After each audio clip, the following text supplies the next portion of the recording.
This episode is sponsored by the Farm Drinkery, best dive bar in the corner of a strip center on Champions Forest Drive in Louetta in Spring, Texas. 22 local beers on tap and world-famous wings. Come for the great atmosphere, stay for the free high fives. Use the code BeerNerd20 to get 20% off your bill. I want to know what you're thinking. Phone's off. There are some things you can't hide. I want to know what you're feeling. Tell me what's on your mind.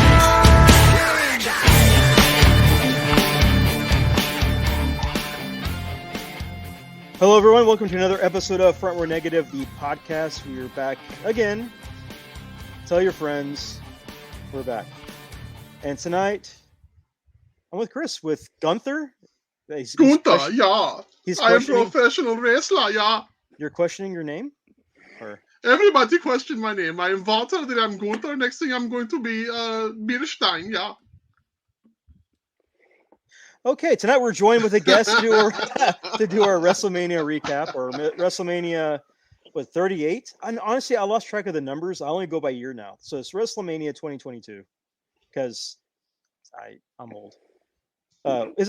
It's got to be 38. It's 38, right?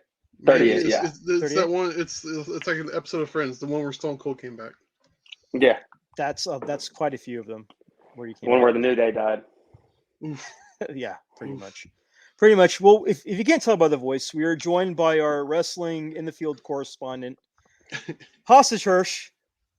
Welcome What's up, back. guys? How you doing? What's Welcome, up? sir. Yeah, Not too bad. What you guys been up to? surviving, working, Trying, man. Pony noobs. surviving. So pretty much this past weekend was what all wrestling fans like to call Wrestling Christmas. You know, we wait for it all year It's long. supposed to be, but yeah. It is. I mean, it went from one night to 2 nights now because Vince likes Wrestle Kingdom. Even though I'm he tired won't of admit it. Aaron, I'm tired of getting cold in my fucking stocking then. Michael Cole. Yes, all the above. Because C-O-L-E, it's- C-O-A-L-L, whatever. Because it's not Oh. Adam Cole. He's no longer there. Oh, man. Ooh, God. He's Lost time. I'm going to collect myself. Go on, Aaron. Go on. I'm sorry. So yes, it was WrestleMania Christmas, or Wrestling Christmas for everybody, all the wrestling fans. And if you're an independent around areas of WrestleMania, you probably had a lot of fun too. WrestleCon happened, a lot of pay-per-views, internet pay-per-views. Fight TV was probably on 24/7 for some people. It was everything. It was pretty much everything. And if you were in Dallas, chances are you met at least 3 wrestlers, whether you like to or not. And we're just gonna we're just gonna cover that wrestling pay-per-view to pretty much give our opinions of how it went down. So overall, let's kind of roundtable this. Overall, Chris, I'll save you for last since you kind of tend to talk forever. Whatever do you mean, sir? Oh, you know damn well exactly what I mean. Yeah. Gunther. You know, Gunther? You got to say it as a question. That's right. It's like Trent. Trent? Exactly. Yeah. Listen, pal, if you want your goddamn paycheck, you'll go out there and be whatever Nazi fake person you think you're gonna be. Hey, Hey, yes, sir. MSK is gone. We don't have to worry about that right now. Right. So, going over. Okay, go ahead. Sorry. Okay, yeah. Calm. You'll get your moment. You'll get your soapbox. Calm down. Right, you damn right I will. I know. Dwayne's going to do a lot of editing. So, the whole event, both nights combined. Clay, you're the guest. You can go first. What were your overall thoughts? Just like summing it up. What were your overall thoughts of both nights? I was at night 1. And that was You the were? first time Yeah. Yeah, I was okay. at night 1, and I wasn't gonna do it, but my son wanted to go, and he was begging and stuff like that, and it's right here, so might as well go. Nice. I thought night 1 was pretty decent. There was Mhm. a stinker or 2 here or there, but I mean that was both nights. But overall, I thought it was a pretty decent show. So, one question I have to ask about night 1, since you were there, night 1, I have to ask. Yeah. Because WWE has been known to do this a lot within the last 10 years, and that's kind of pipe in audience reactions to Mhm. really sell it on TV. Right. For Cody, Was it loud, or was it kind of or was it a No, hard pop? it was very, very loud. Very It loud? wasn't quite a hardy pop, but it was very loud.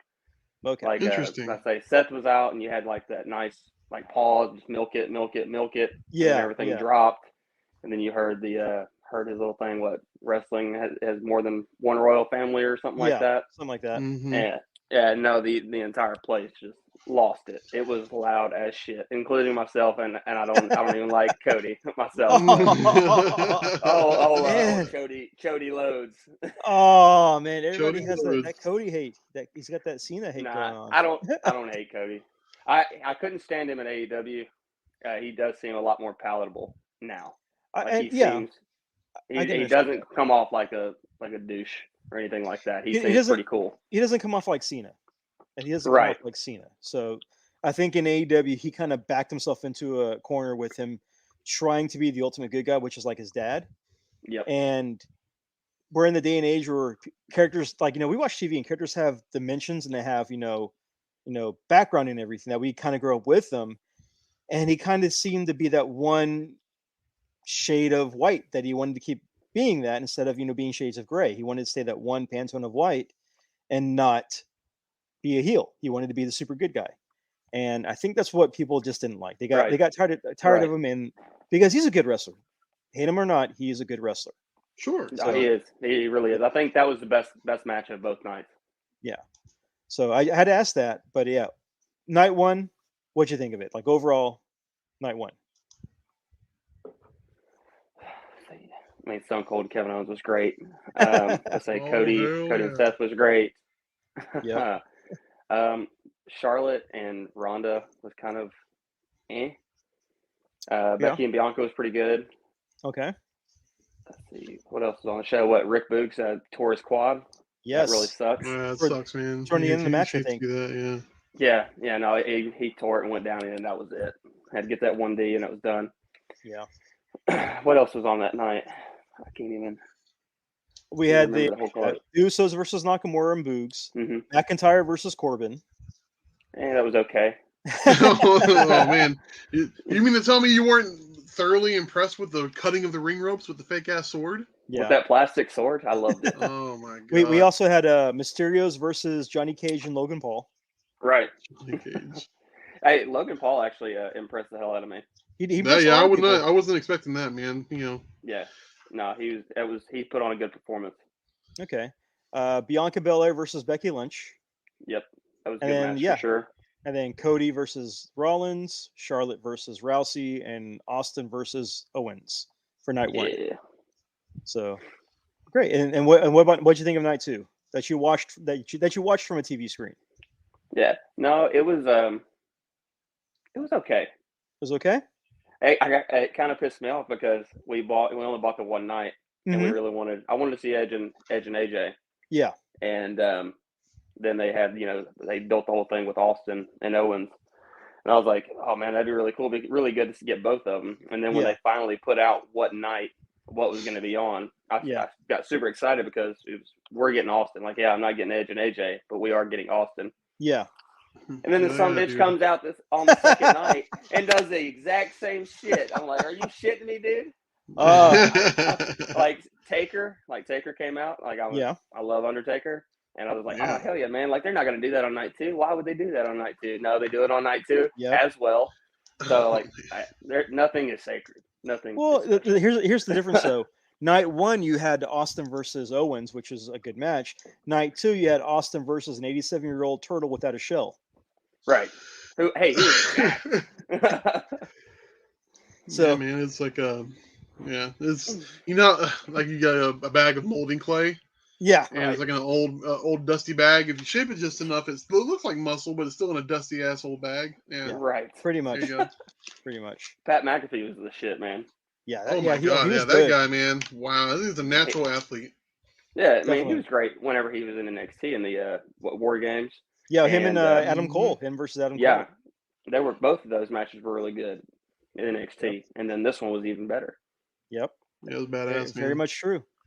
Very much true. So just to kind of go over night two, we had RK Bro versus the Street Profits versus Alpha Academy, Bobby Lashley versus Omos, Knoxville versus Sami Zayn, Banks and Naomi versus Carmella and Queens Zelina, Liv Morgan and Rhea Ripley, and Natalya and Shayna Baszler.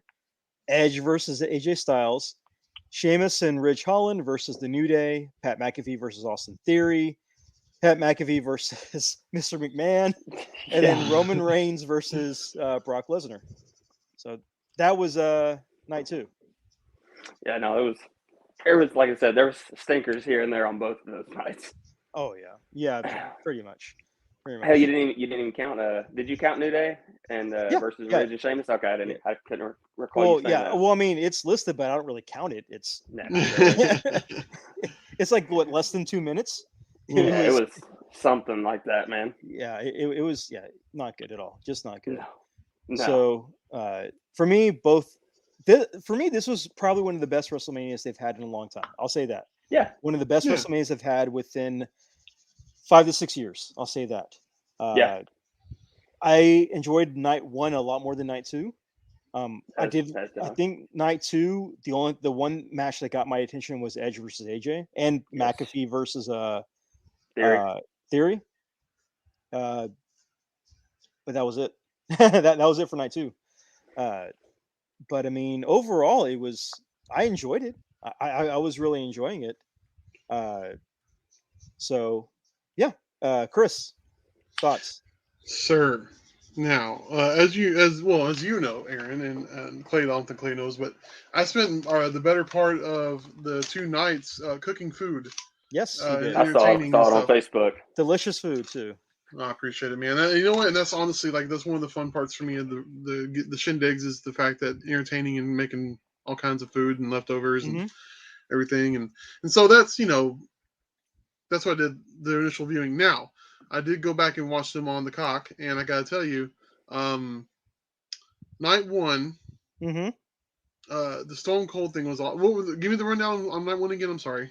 Night 1 was the Usos versus Nakamura and Boogs, Drew McIntyre versus Happy Corbin, Miz and Logan Paul versus the Mysterios, Bianca Belair versus Becky Lynch, Cody versus Seth, Charlotte versus Ronda, and then Stone Cold Steve Austin tricked into a match by Kevin Owens. Okay. Yeah, night 1 had... Yeah, he lied. Even though we all knew that. It's like, oh, of course he did, all the bangers, in my opinion, were on night 1. All the work rate, if you will.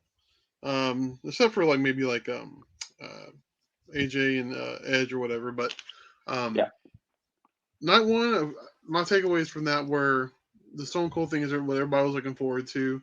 And I really I feel bad for Boogs. That sucked. Yeah. And Bianca and Becky had a banger of a match. That was a good one. Yep. I'm guessing that's the only things that were very memorable for me for night 1. Yeah. You know what I mean? Yeah. As far as night 2 goes. Well, after you finish this, we'll go like match by match kind of rundown to see like how we rated it and stuff like that. Okay. So my takeaways were all things Stone Cold all day. If you just gave me Stone Cold Mania, I'd watch the whole damn thing over and over again. The guy didn't miss again. He didn't miss a damn beat. I mean, was he a little sluggish? Yeah, but you know what? 19 years and the man's in his late 50s or some shit like that. 57. Yeah. So, man, concrete bumps and shit like this. Come on. Anyway, just a lot of fun. And the Knoxville match to me was badass, man. Yeah. From a wrestling action figure collector, I'm going to need me a Jackass match box set ringside exclusive. You can't tell me. I want Party Boy. Listen, that box set. If you make this box set, it's going to be every bit of at least $200 to buy the whole thing, right? Easily. But if you think about it, if you get all the fucking contraptions, the table full of mouse traps, the big hand slapping thing, and the dick kicker, and all that shit, the big mouse trap, and you have Johnny Knoxville, Party Boy, Wee Man, and because I think Pontius and Wee Man. Well, but Pontius and Wee Man were the only ones that really did anything in the match, right? Yeah. Well, they all kind of beat him up in the middle of the ring to get him after the mouse trap. Dark Shark. I mean, at the end. Okay, then if you incorporate all those guys, we're talking $300 or more. Well, no. Here's what I think will happen.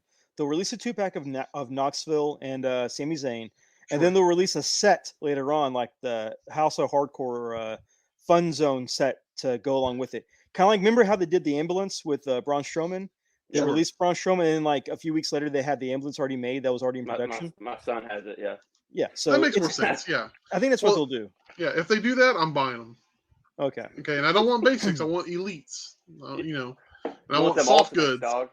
Okay, yeah. If they wanted to give me ultimates, I'd be on board. But like every little mousetrap actually works and shit like that. Yeah. Holy moly. But no, yeah, no, those were the best things in my opinion. But yeah, like you said, we'll do the rundown match by match and just kind of talk about them a little bit. So yeah, we'll definitely do that. But overall, your thoughts? My overall thoughts were, like you said, man, I can't help but agree. This has probably been the best Mania we've had in a long time. Yeah. The most enjoyable. I laughed. You know, I was enthralled by some of the action there because the sports entertainment. This isn't, this isn't wrestling, but, you know, there were some emotional moments. I mean, even for Cody, I'm not the world's biggest Cody fan, but I felt for him, and obviously he went and did all this. We can't say his goal from number one was to come back, but like, I'm sure in the back of his mind was, if I ever get a chance to make Vince eat shit, I'm going to do it. And obviously Vince had to eat shit to bring him back. So yeah. Oh yeah. Well, I mean, if Vince can bring back the Ultimate Warrior, put him in the Hall of Fame. Yeah. Kill him on the night after. Oh God. Yeah. I mean, and Vince let Jericho. Here's a rice cake, pal. I mean, and Vince let Jericho come on Austin's show too, after he signed with AEW. Yeah. So, Vince knows when there's money to be made. You know, to him, the value of the dollar outweighs the value of his spite. I'll say that. So, but yeah, he'll make money in spite of himself. He'll definitely make the money. He'll definitely make the money. But yeah, overall, yeah, we all agree. We're all in agreement that it was a good WrestleMania. And Clay got to see half of it live. That's really cool. That is awesome. It is really cool. Super sick, dude. Did you buy your tickets ahead of time, or did you wait till the last second? My wife got them like a month and a half ago, something like that. Oh, okay. She didn't do the buy one get one free deal? I don't think it was going at that time. Oh man. But Sundays are also like super difficult. Like I usually don't even take like indie bookings on Sundays. Okay. Like if it's a Sunday show because the kids are in school, got babies to deal with, everything like that. So like I usually just try to do everything on Friday and Saturday. Oh, I know the feeling. I definitely know that feeling. Yeah. So Monday morning for us, as we left the foreman's house, was very, very stressful that day. Oh yeah. Because they didn't get sleep the night before, and it was not a fun day. But then Tuesday they were much better. Well, Gwen was much better. Parker, there's a reason why he's not seeing Sonic this weekend. So there's a reason why he's not seeing Sonic this weekend. So let's start off night one, April 2nd, 2022. First matchup, we have the Usos versus Nakamura and Rick Boogs. Now, I'm just going to say this. I liked Boogs when he was Buchenheimen on NXT when he did the air guitar. Buchenheimen? Yeah. He broke his hymen? That was just the Buchen. Look him up. YouTube him. He was the air guitar champion. No, I'm with you, but it was Bugenhagen. Bugenhagen? Yeah, it's Hagen, not Hyman. Same thing. This is news to me. I didn't know either of those. Across the board, innocence lost. I got you. Hey, he broke both Saturday night, so he broke both. Amen. But I mean, I've always been a fan of his. I've enjoyed Nakamura, but I like them together. I like them as a tag team. They really go well. And it sucks that he got injured. And it sucks that they lost to the Usos. Because I'm kind of getting sick of Usos. I mean, they're just lackeys for hire for Roman. But that's a shame because not a fan. Yeah. But I did enjoy somewhat of the match until Boogs got injured, and then after that, I just kind of tuned out. I think I went to my phone and played the Funko Pop game until the match was over. So Clay, what are your thoughts on this match? I mean, we all knew it was going to be the Usos, didn't we? Yeah, we're all in agreement there. Yeah. Oh yeah. Yeah, I mean, it's got to be. But no, I do like I do like Rick Boogs a lot, and I've never been big on Shinsuke, but I do enjoy the pairing of them together. Mm-hmm. And it was pretty good. It really did. It did suck seeing Boogs get injured, and like as soon as because where I was sitting there, I seen the whole thing on the big ass screen at AT&T Stadium, and you seen when he drops down in the fireman's to pick him. He gets Jay on his back first. Yeah. And then you seen the angle that he was at. You seen Jimmy come hauling ass, and I was like, well, he's strong as shit. I mean, if you're on his Instagram, this dude's squatting 1,000 pounds. He's doing all kinds of crazy shit. Yeah. He's crazy strong. He's crazy strong. He's funny as hell too on there. He's got probably one of the best Instagram pages. But you seen the angle and how he come on there. And he was trying to get it back, but they were kind of shaking, kind of wobbling, and it just went. I mean, you literally could see the muscle come up off of his kneecap. Oh, God. Yes. I mean, it just sucks for him, and he'll be out 6 to 9 months, but he'll come back, and hopefully he gets, back in same treatment, Yeah, hopefully he'll be back, and he'll have that Shinsuke kind of rub and go back and work with him. But yeah, I mean, match was just great. Well, it wasn't great. But it was good until that happened. It was what it was. And when Vince brings him back, he'll make him Rick Bugenhagen's brother. It'll be Rick Snoogs. You know what I mean? I'm not Rick Boogs. I don't know what you're talking about. No, he'll just be called Terry. I'm back and I'm Terry. There you go. Terry the Cowboy. Because now he's country music. Now he's country music. Rap is crap. Traveling Terry. West Texas Rednecks. That's it. Rambling Terry. Rambling Terry. So, Chris, what your thoughts? Man, me. When they first brought Shinsuke over, that's the first time I ever really knew who he was. Because when I really got back into wrestling, around the time you and I started hanging out, man, it's like I wasn't hip to all the New Japan stuff and everything. Yeah. But when I went back and started watching old New Japan stuff after Shinsuke was in NXT, I was like, holy shit, I like the strong style. You know what I mean? I thought it was cool. Yep. The no holds barred, beat your ass and get it done kind of shit, man. And so I lament those days being gone because Vince, just for whatever reason, man, he just can't seem to. I don't fucking know anymore. I don't think we ever did, man. It's just fucking just stupid as fuck. Yeah, no, it was good, and I feel bad. I mean, it could have been better, obviously, but I think at that point they were in damage control, right? It's just get everything, get him back, get him to the bag. Let's get it over with, and on to the next. Unfortunately, that's when you're on the quote unquote grandest stage, you got to keep the party rolling. So,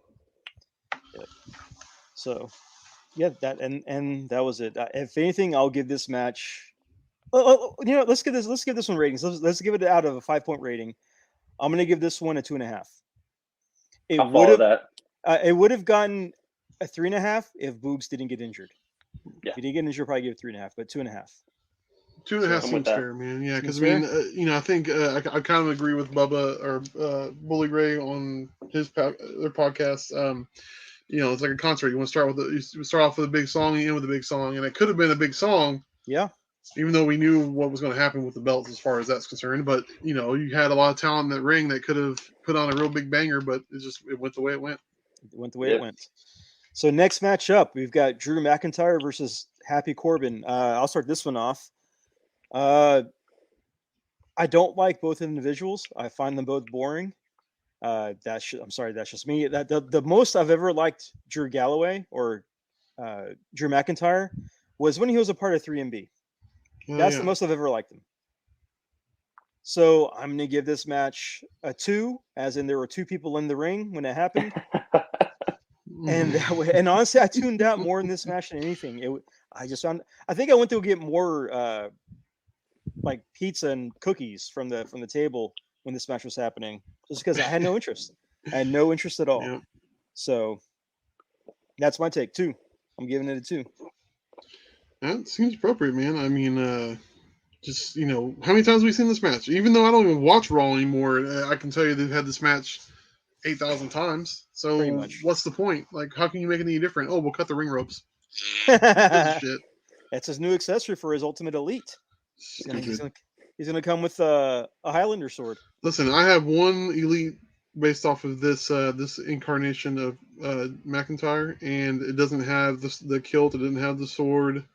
It just has like the long coat and the belt. That's when, like whatever belt it was that he had at the time. I don't know, man, but like NXT maybe, I think. probably, yeah. I have one incarnation of him in my collection. This ain't it. Well, that's more than what I have. Yeah, I'm with you. Clay, Clay, what were your thoughts?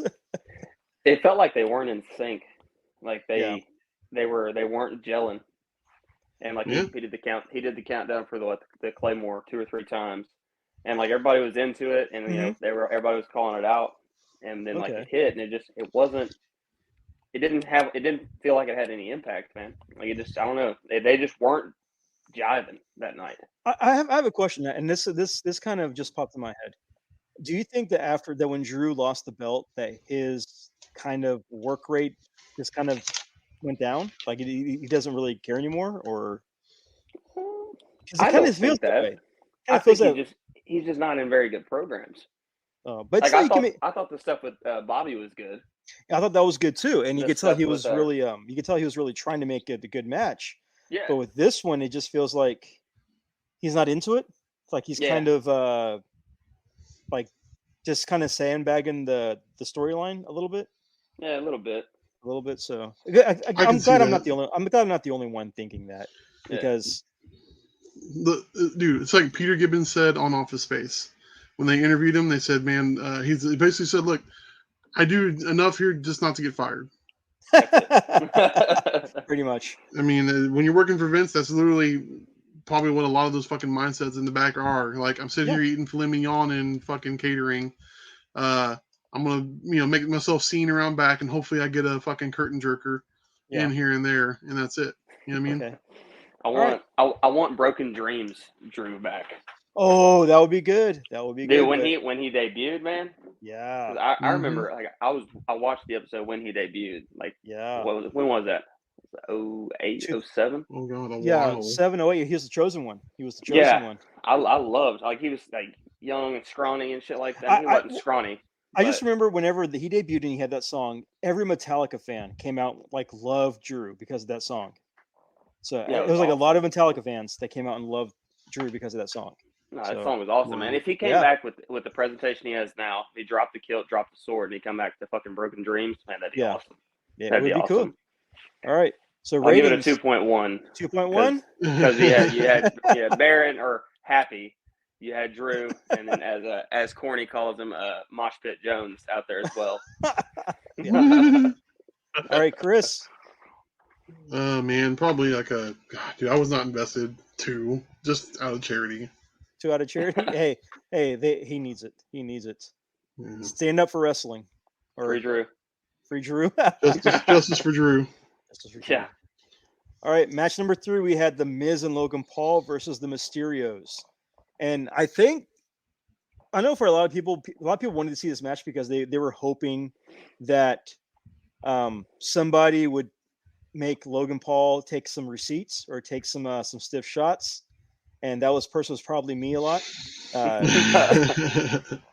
So, I mean, I was very impressed with Logan Paul. I knew he was athletic because of the boxing background and everything. And then also you see him do like some of his workouts and stuff on Instagram or TikTok or whatever. So I knew he was athletic, and I knew that he's been working with The Miz, the Mysterios, and he's been working with Kofi to train. And I also think Myers Wrestling Academy too. He was working with them as well. So Logan's been he's been putting in the work. And there was one thing where he said that he dropped like all this water weight before his match to look even, leaner. Shredded. Yeah. It looked shredded. Right. So the dude put in the work. He put in the goal to look like a wrestler. He definitely moved like one, sort of. He did get some nervousness here and there. But overall, I enjoyed it. I mean, I popped whenever The Miz took him out at the end. I thought that was great. I just wish that Logan would have sold his move. A lot more. It had a big shit-eating grin on his face while it was happening. Yeah, he pulled an Austin Aries on him. So overall, I'll give this one a 3 out of 5 because Gray Mysterio was still good. Dominic, I don't care for Dominic at all. I don't think much of him. But the Miz can make anybody look good, and he proved it by making Logan Paul look good. He still had his Naruto gear on, but he had it Pikachu colored, so just to accommodate Logan Paul's favorite Pokemon. So that was awesome. I thought that was really cool. So yeah, 3 out of 5 for me. Clay, what you got? I'll give it I'll go with 3 as well. 3 as well. And yeah, I'm with you, dude. I can't get on the Dominic train, man. He doesn't look like a damn wrestler. He doesn't. He doesn't look like one. He's tall. He's gangly. He looks like he should be working at Best Buy. Like that's true story. No offense to the kid, and then, like the kid can wrestle and shit like that. But I mean, he didn't work indies. No, he didn't. You know, he didn't. He doesn't have no damn body. No. You know, I think he needs to be under a mask. Honestly, he should. I mean, if there's any, it doesn't make any sense why Ray. You know, he's running around with Ray. Ray's running the mask. He's been running it for forever. Yeah. And you got Dominic, and he's over here just smiling and shit. I mean, like, come on, man. You know what? I'll say this: Dominic is the wrong second generation star that's on the main roster. Him and Braun Breaker need to switch places. Yes, they need to switch places. They do. Just for him, just so he can get that training in NXT. Yeah. So Chris, what are your thoughts? Man, I'm probably going to be at 3.0 as well.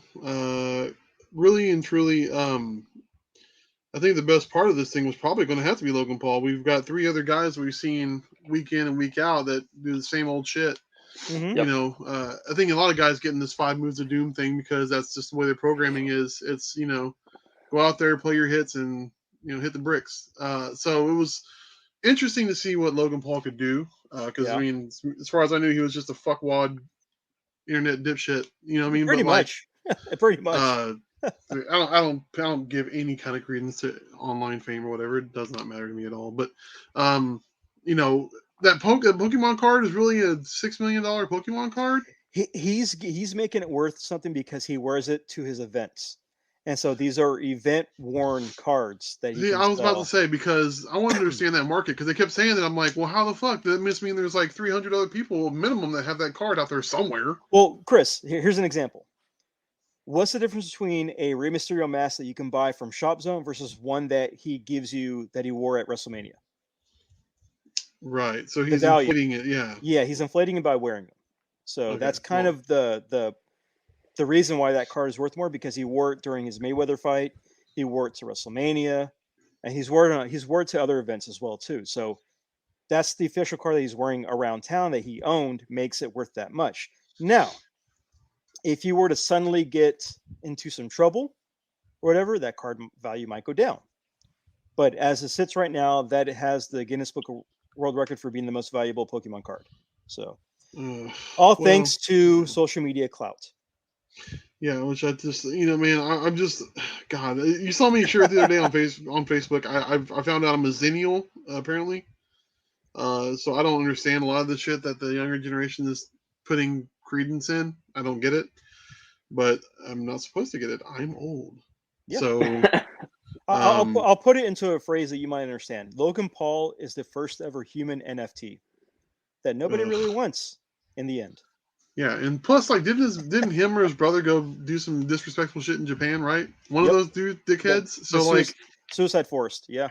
Yeah, so fuck him. You know, but like as far as like his in-ring work goes, sure, absolutely, man. You're an athlete, no doubt about it. But as a human being, fuck that guy. Bottom feeder. Yeah, fuck that guy. Yeah. Hope he go eat some ponchos. So next matchup is good one, Aaron. Yeah, that's right. Next matchup, we got Bianca Belair versus Becky Lynch for the Raw Women's belt. Now, I'm just gonna start off. This match, 4.5. Straight up 4.5. Yeah. It was a great match. We enjoyed watching it.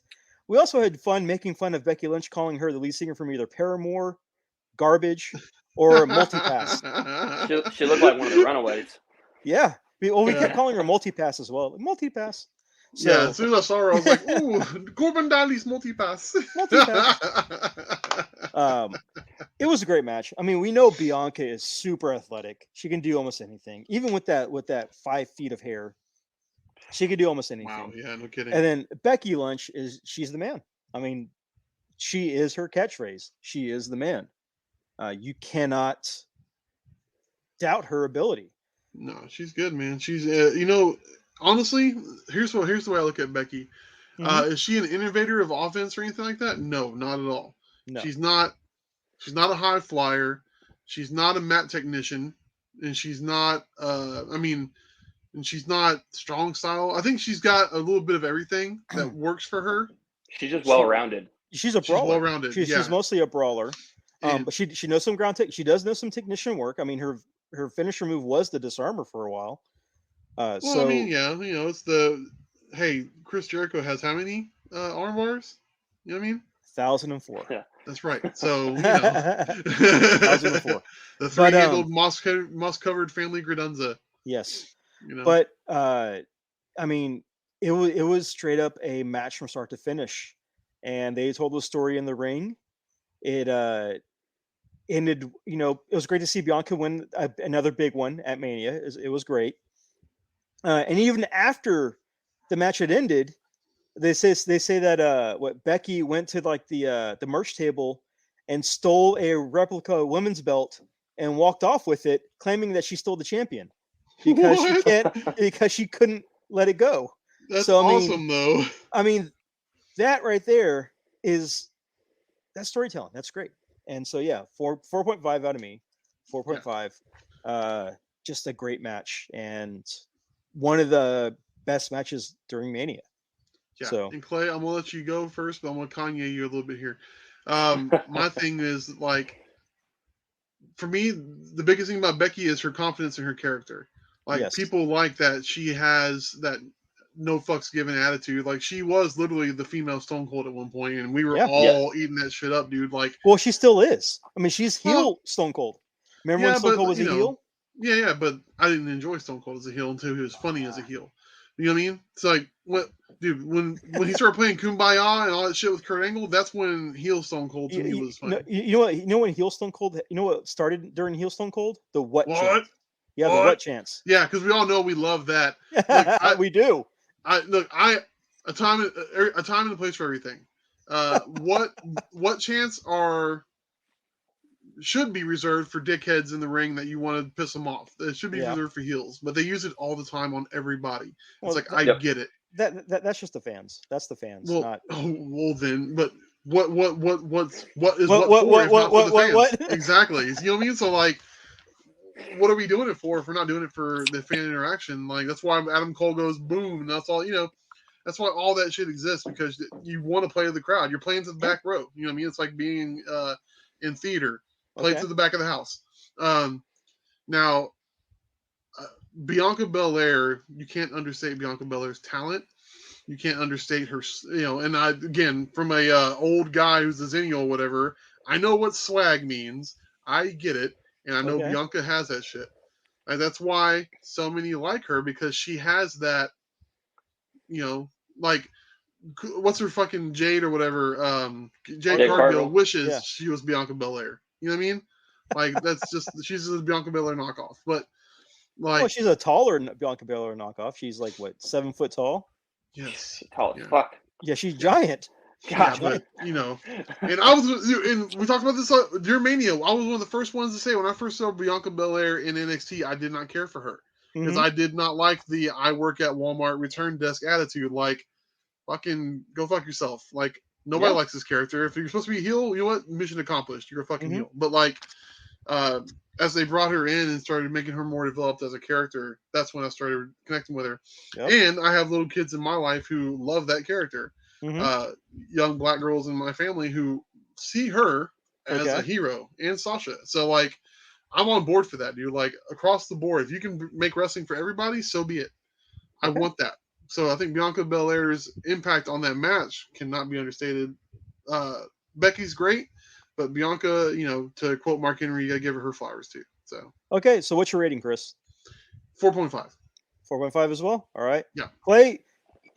And end this match out with your thoughts and rating on it. Since Chris kind of took your spot.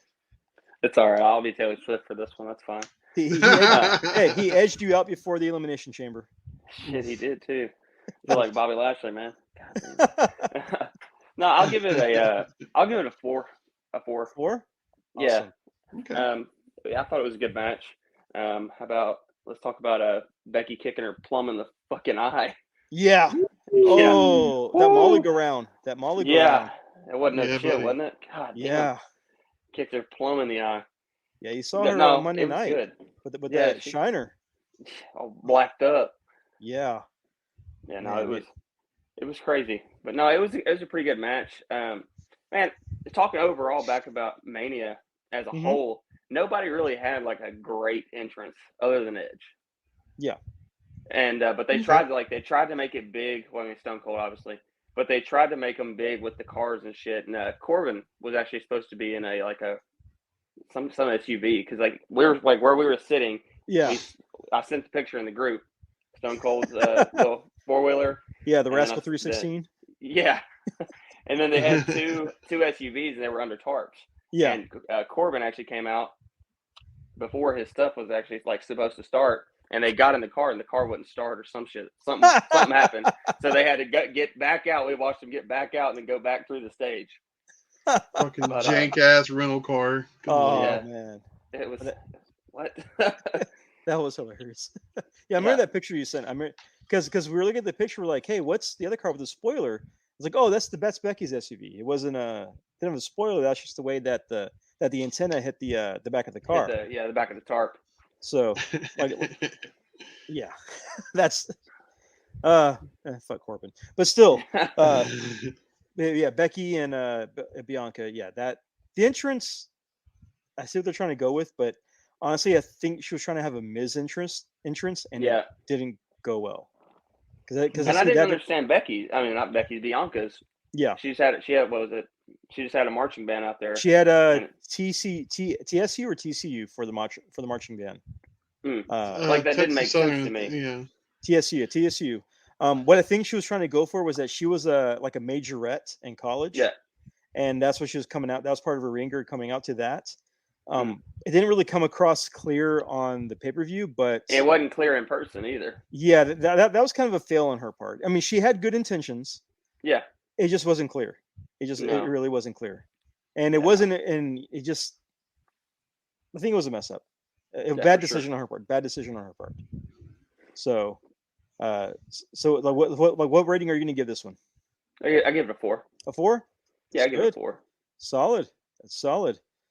So next up was probably the one match that everybody was hyped to see because everybody had guesses on who the mystery opponent was. And we got Seth Rollins versus Cody Rhodes. I mean, leading up to it, you heard rumors. And you had Seth playing a troll on Twitter and on Instagram, posting random photos of people, including Marco Stunt, as his mystery opponent. Yeah. And the rumors leading up to it was that it was either going to be Cody. You had people saying The Fiend. You even had Moose from Impact as a one-off match for the Mania match. And we got Cody.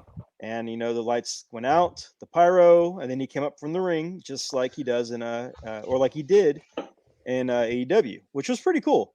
Still wearing his Homelander gear, which I thought he would have changed because, different company, different gear. But hey, if you spend, a couple grand on a gear, you're going to wear it until it runs out, until it rips. I mean, ask Kenny Omega and ask Kofi Kingston. So my thoughts, again, I like Cody. I thought he was getting stale in AEW with his super, squeaky clean, good guy gimmick. Yeah. It was getting annoying. But here's what we don't get. Here's what we don't get now. We don't get Cody versus Danielson. We don't get Cody versus Mox. We don't get Cody versus Adam Cole. We don't get Cody versus a lot of the guys that they picked up and a lot of guys that we wish that he would have been able to work with over there. But we also get Cody versus Seth. Yep. And we get Cody versus all the WWE guys that they're bringing up and going over there with. And eventually we'll probably get Cody versus Roman, that I'm dreading to see because I'm still not, while I like Roman's character, I think his wrestling is boring as hell. 5 moves of doom. This match, I will give a 4.9. I'm taking 0.1 points away because of Seth's botch of kicking him in the face. But other than that, it was all pretty well done. I enjoyed all of it. This isn't my match, my WrestleMania match of the pay-per-view type thing, but that was still a good match. And this was also the longest match on the show, too. Every other match was under 20 minutes. This one was over 20 minutes. Well, that's a good point. So, 4.9 on this one. Clay, and only Clay, what are your thoughts on this one as well as your score? I'll go with a 4.9 as well. I didn't. Are you talking about when Seth had him? He was down on the ground and he was doing the kick like he was doing the chin kicks and he slipped and hit him in the forehead. Yeah. Cody was beat up after that match. He wasn't bleeding, but he had that welt.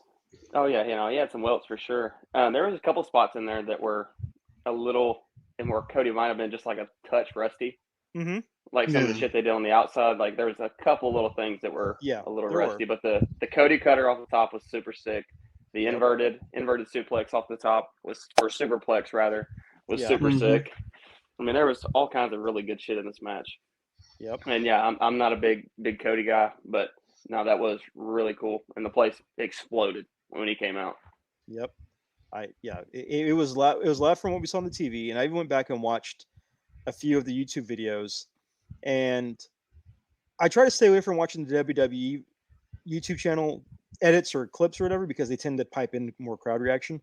Right. Mm-hmm. But it seemed to match the live audience reaction that people were taking videos of that people were posting. So now I've got a video of the thing. I'll get it to you later. So okay. No, it was super loud, dude. So, how about him getting some real fucking pyro? Yes. Yeah, no kidding. Man, I mean, I love AEW, but goddamn, their pyro is the drizzling shits. It is.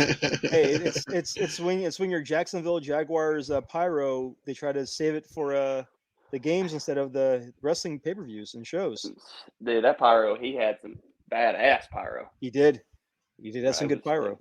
It was really good. I like Seth's entrance was pretty decent. The whole choir, like I understood, they were singing the deal, trying to get everybody to go along with it. But I will say that Seth's choice of wardrobe, where he looks like he killed and skinned Cookie Monster before coming out there, well, it was very interesting. It was very interesting. So I thought it looked pretty cool. He looked like a Sully from Monsters Inc. He did. All he needed was little green spots here and there.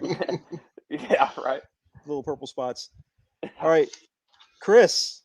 Oh, me? Yes. What's up? Take it away. All right. Well, I think there's a lot of carryover for a lot of people who are salty about Cody. Oh yeah. Oh, we saw that at the pay-per-view party. We definitely saw that. Yeah, I'm married to her, but the thing is, love him or hate him. I mean, he went and made himself just like I think Corey said it when he was coming out on commentary. What did he say? From undesirable to undeniable, right? Yeah. In that phrase. Yeah. I think that was Cody's whole plan all along, was to do exactly that.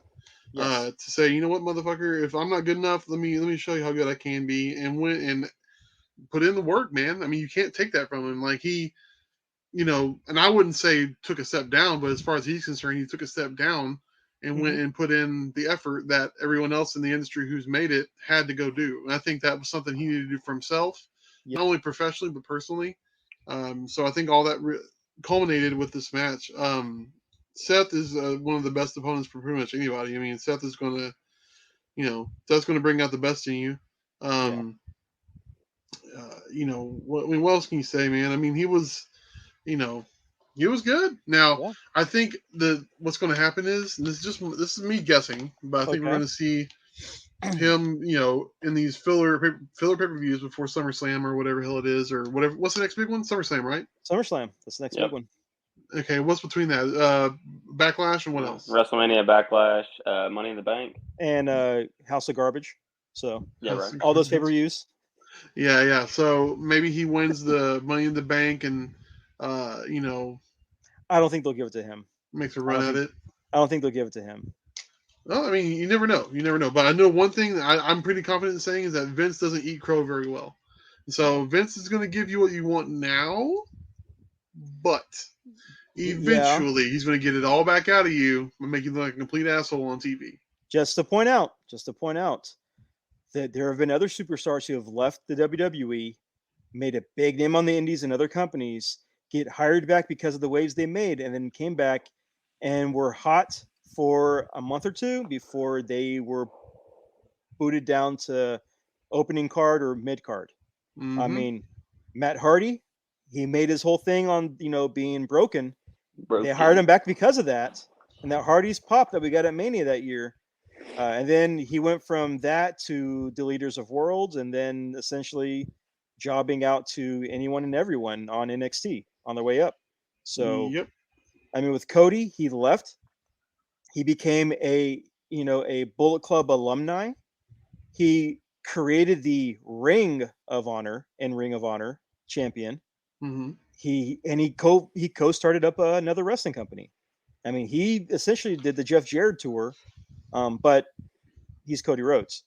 So I hope he doesn't get mistreated in WWE, because that, this will be proof that Vince does have long-term vendetta, not short-term vendetta. Oh no! So, yeah, no, it's coming, buddy. I'm sorry to tell you. Once Dusty's special is done. Hey, and I hope and I hope Cody is able to get out of his contract like Sting was.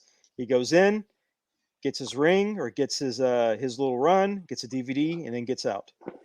Exactly. So, hopefully that happens. But, and you said your rating on this match was what? I'm gonna say 4.5 as well, man. I think 4.5? You really couldn't ask for a better. I'm gonna say 4.5. I'll be honest with you, I don't know what I'm lacking as far as like making it a complete 5, but other than the fact that I'm a huge Stone Cold mark, so I'm gonna say that one. Okay, Stone Cold wasn't in this match, but okay. On the night, Barry, you know what I'm talking about. All right, yeah. Okay, so next match we got Charlotte Flair versus Ronda Rousey. Ooh, and I'm going to give this match a 2. 2. I am not a fan of Charlotte. I think that she has perfected the head bitch in charge attitude, both on screen and behind the scenes, to where if she feels like she doesn't want to drop the belt, she doesn't have to drop the belt. She's got that Cena pull now. And this should have been Ronda's night to win. She should have taken the belt. She could have dropped the belt later on down the road at SummerSlam, but I think she could have took the belt from Charlotte, get Charlotte off TV for a little bit, have her take a break, bring Lacey back, have Lacey fill in that void for a little bit, and then kind of run with that, and then have Charlotte come back at SummerSlam, better. But what we got was we got a very moody and emo Ronda Rousey and a very demanding and bitchy Charlotte, and they put on a match that was a match. That it happened. Let's say it happened. It happened. So 2 out of 5 for me.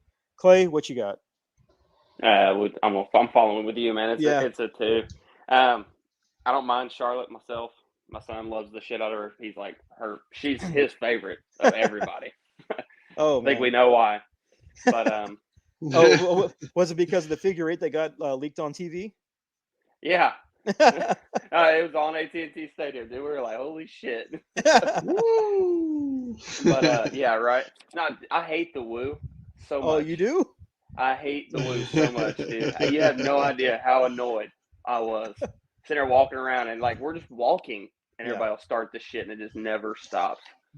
Yeah, woo balls. But they happen. Yeah. But I was excited when Ronda came back. She came back at Rumble, right? Yeah, she came back at the Rumble. She did. I was excited when she came back because I like Ronda, but there's been nothing believable that she even gives a shit that she wanted to be a part of it or anything. And like her promos were awful, which I'm not. I mean, hell, she's on live TV. I'm on the Indies, so she's doing something else. But it was very underwhelming for me. Well, they say that the person that she worked with whenever she was in WWE the first time, she worked with Road Dogg, and he's no longer there anymore. And that's why her promos, like whenever she would do promo battles with the Bellas, was better was because she was working with Road Dogg. Yeah. And with him being gone, I mean, who's she going to work with? Vince? Good question. Yeah. Vince. Who's she going to work with Vince? Yeah. So it definitely showed it. That one definitely showed. So you're going to go with the two? And it definitely didn't deserve to be a main event.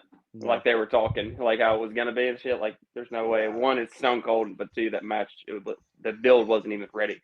Most definitely. Yeah. Chris, what you got? I'm going to go with a 1, buddy. I'm not a big fan of either one of these women. I'm sorry. Like, I think they're both divas, and you know, Charlotte's riding on the coattails of her father's work that he's put in all those years, and Ronda's riding on the coattails of a couple of wins in UFC or whatever the hell she did, being a groundbreaking fighter in mixed martial arts, which I don't care about it at all. But yeah, you know, whatever. It is what it is. This would have been my potty break. I would have went and got popcorn. But I did. I went and took a piss. I came back and said, "Hey, is the match still on?" Oh, it is. All right. I could piss again. Yeah, exactly. I'll go back. But I mean, Charlotte should be happy. She's back with Andrade. She's got the man of her life back in her relationship and everything. But she still got bitch face. Andrade, run! You know when that titty popped out. You know, Andrade was backstage like, "No mames, no mames, no mames, wait." All that plastic, all that wasted recycled plastic. All right, so main event. We've got Stone Cold Steve Austin tricked into a false count anywhere, no holds barred match by Kevin Owens. And I'm just going to say this again. I'm going to say 4.7 on this one. Just because Stone Cold is older. He was great for what he could do. There were a couple of cringe moments, and there were a couple of spots where Kevin kind of paused to make sure he was handling Steve right, where he was taking care of him, but you could tell that he was trying to take care of him versus them just having a brawl. And I think if you took those kind of pauses out of the match, it would have been a perfect 5 for me. That would have been a perfect 5. But I mean, we got Stone Cold, we got the classic, him giving the death stare, him drinking the beer, the stunners, all of that, and he gave multiple stunners too. So, yeah, overall, it was great. It was a great match.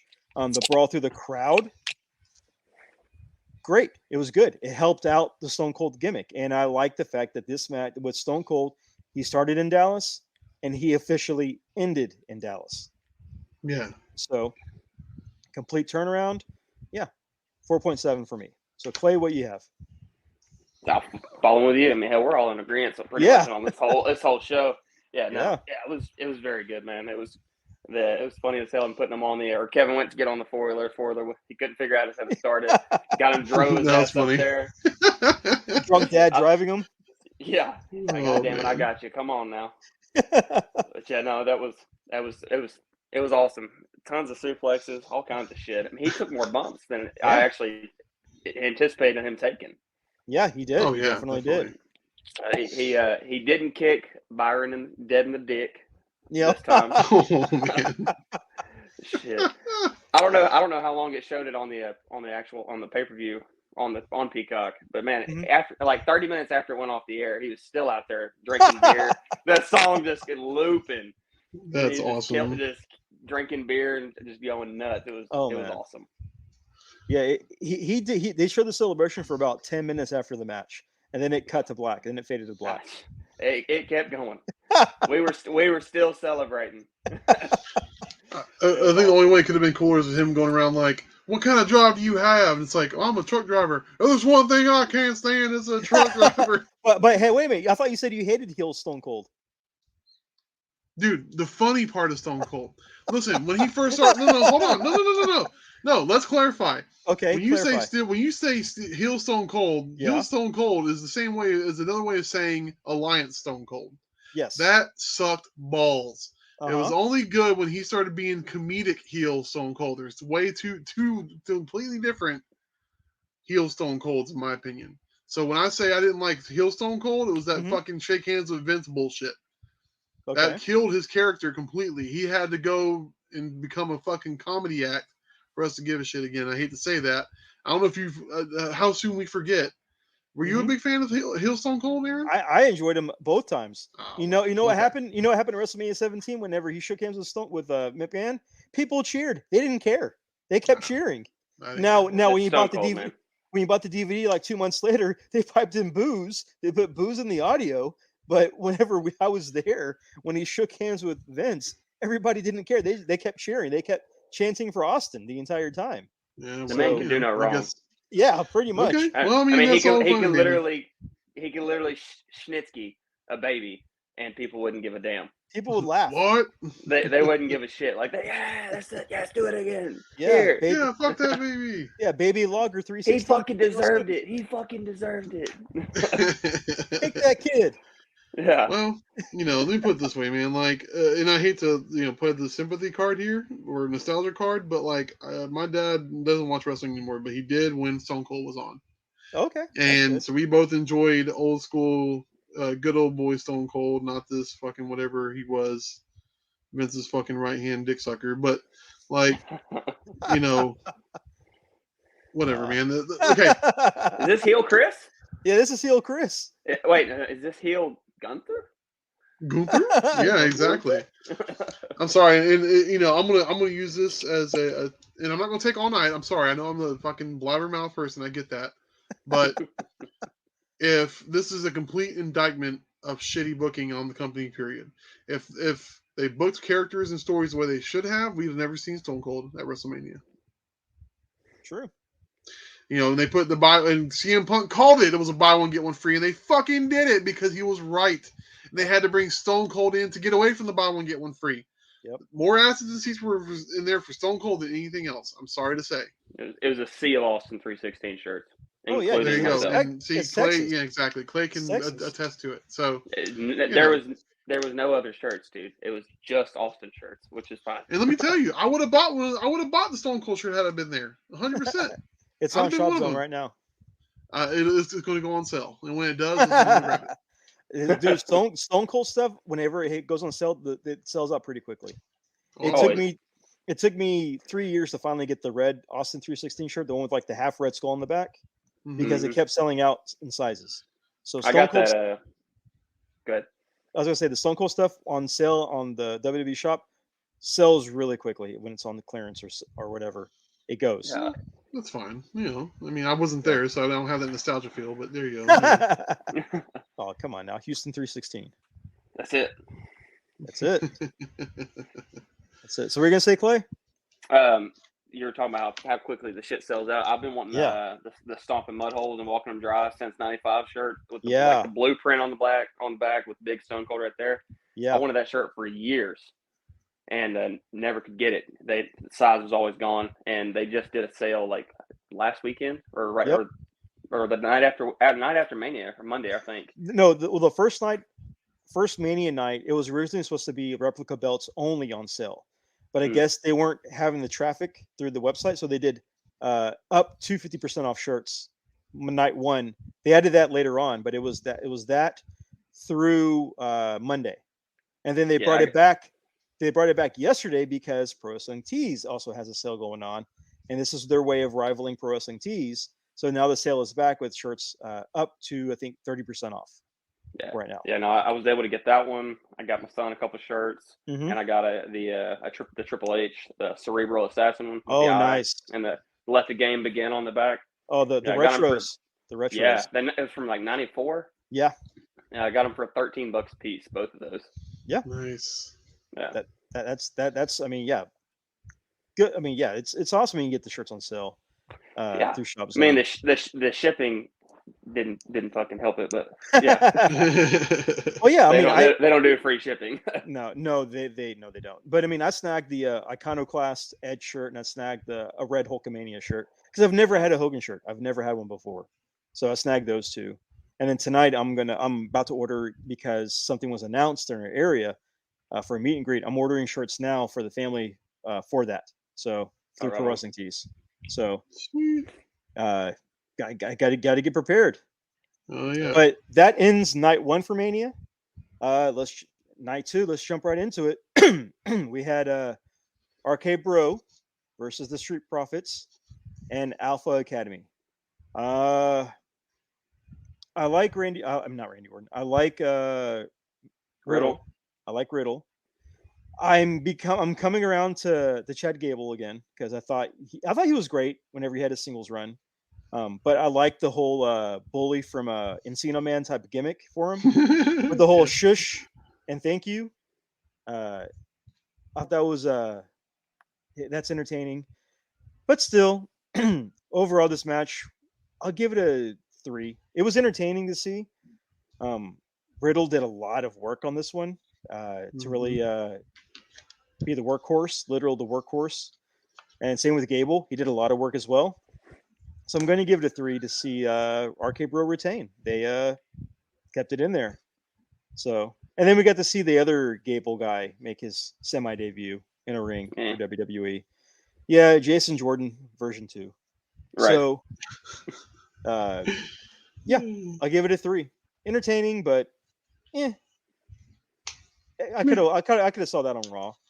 Right. So Clay, you trust me, you did. Oh, and I did. So Clay, what you got?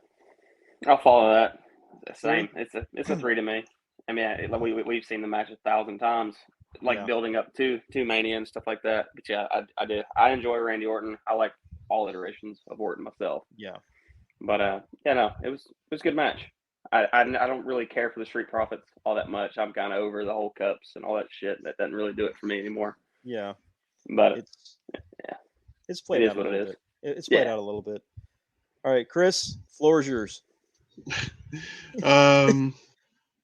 Yeah, it was the I think night 2 was kind of like the Kratos got nothing for you mania. So okay. Yeah, we're going to go through this night quick. Yeah, I'm sorry, I hate to tell you, but like it is what it is, man.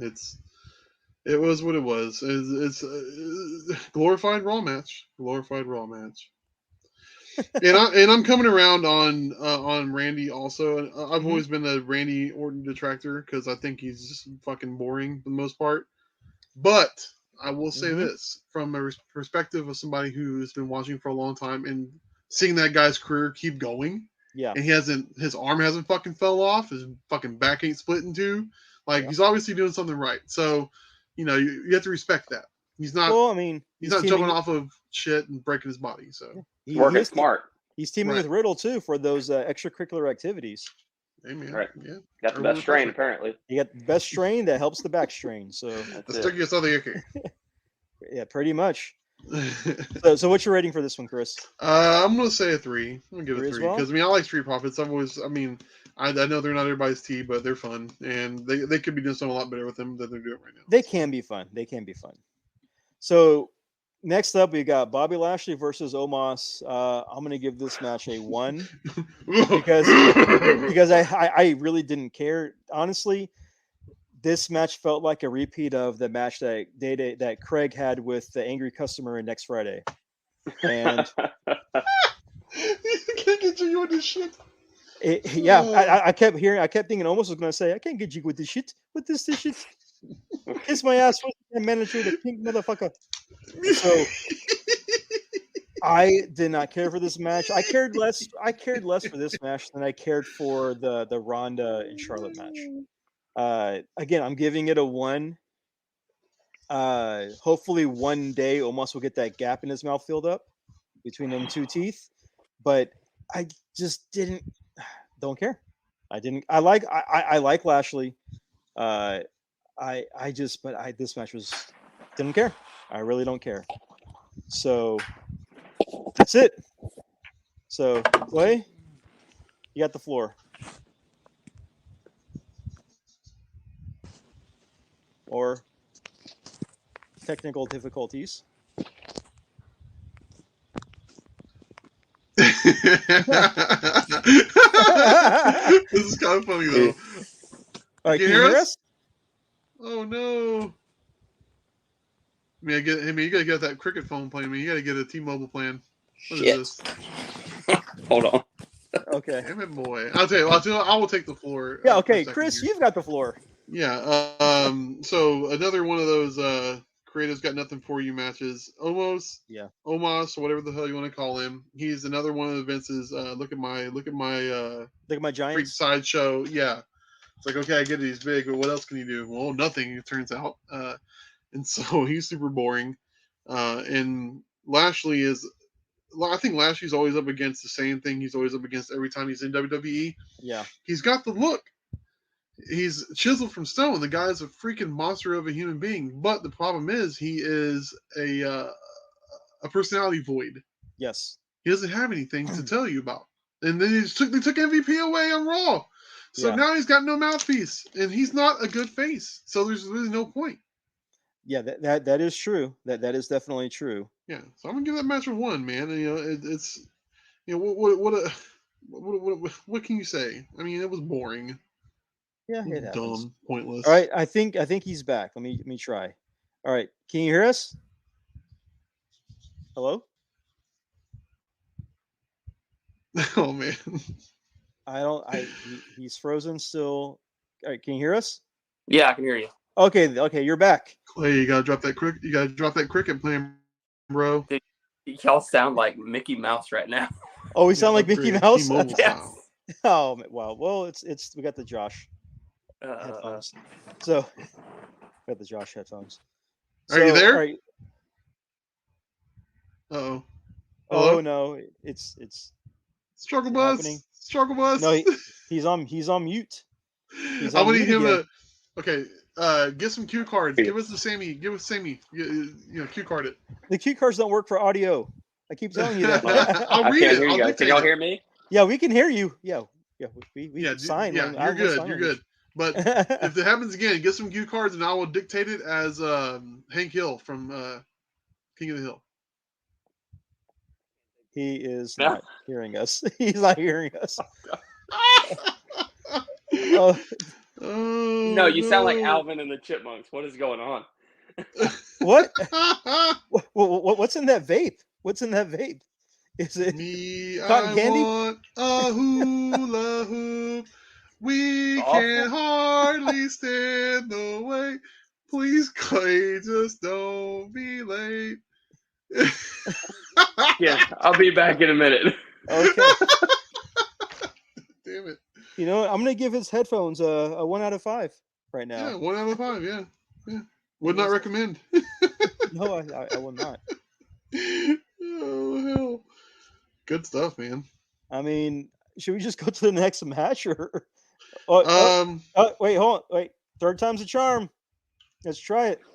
You can do it. I believe in you, Clay. We can hear him. Y'all don't sound like Alvin and the Chipmunks anymore. Well, that's good. That's good. My God. Clay, you're going to need to run the antivirus on that laptop a little more often there, pal. That's a phone, dog. That's the phone. I don't know what happened. I had a call come through, and the call messed the entire thing up. I had to come back out, and I came back in, and I was talking with Alvin and the Chipmunks. Oh, well, that's not what happened. But well, okay. So, Bobby Lashley versus Omos. Your rating and your thoughts. I feel terrible for Bobby Lashley. That sucks for Bobby. It does. Yeah. It does. Y'all see him crack the back of his skull on the post? Yeah, we did. Yeah, that sucked. I like Bobby a lot. I'll give it a 1 just because Bobby was there. I gave it a 1 as well. Yeah. Oh yeah, it was bad. It wasn't good. It was poor Bobby. That match is going to make him go back to how the Almighty have fallen. Yeah, seriously. Yeah. Now, next matchup is probably one of my favorite matches for the whole pay-per-view. We got Johnny Knoxville versus Sami Zayn. Yes. And what is considered anything goes match, but really all this is just a Jackass Forever match. And I'm going to give this match 4.5 out of 5. You know what? I'm going to give it a 4.7 out of 5. I loved it. To me, this is like, what if Home Alone was in wrestling? What if Kevin McAllister had a wrestling match? Yeah. This would be it. Oh, yeah, that's fine. I enjoyed the entire thing. It was from the giant hand that smacked him to the mouse traps on the table to even the Blink Man costume that Johnny Knoxville was wearing to the ring. I loved all of it. He dressed like Blink Man. I mean, I remember them saying he's 2 hamburgers away from being the Knoxville Strong Boy or whatever the fuck. 2 cheeseburgers away from 170. Yeah, that's what it was. Oh yeah, Yeah. Okay, because they said his nickname was the Knoxville Strong Boy. Of course he is. But I mean, I had this match. Sami Zayn really worked it. He made this match fun. Yes. And that's what I like about Sami Zayn is that he can make anything fun and believable. To me, he's like the Miz, and he's like Owens, and he's like and Seth. He takes what he's given and he makes it entertaining. He's able to do that. And this match was so much fun. It was stupid. You had Wee Man body slam somebody, but then you saw Wee Man take a boot to the face, and all the boots, all of them. But it was.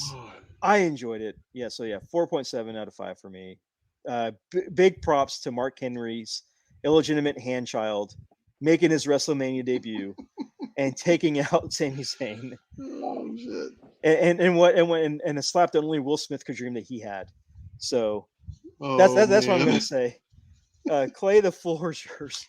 Go ahead. I'll give it a 3. Highlight was Party Boy. I like Party Boy.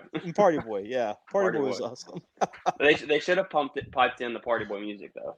I was doing that while we were watching. I was bow, bow, bow, bow, bow, bow, Yeah. bow, bow, bow.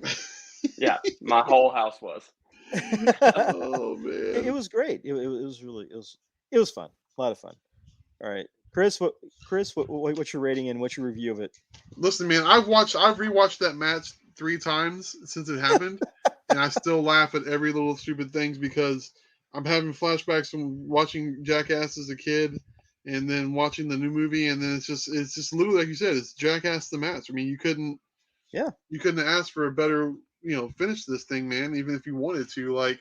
Even with the mousetrap not working at the end, guess what? Yeah. That's Jackass, dude. Not everything goes to plan, Like, so of course there's going to be some fucked up shit with it. 5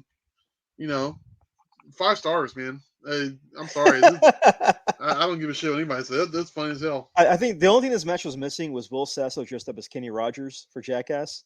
And coming in there with foam bats. That's all this match was that. It was fun. It was a lot of fun. And like you said, huge shout out to Sami Zayn. Sami Zayn takes everything they give him and he makes it golden.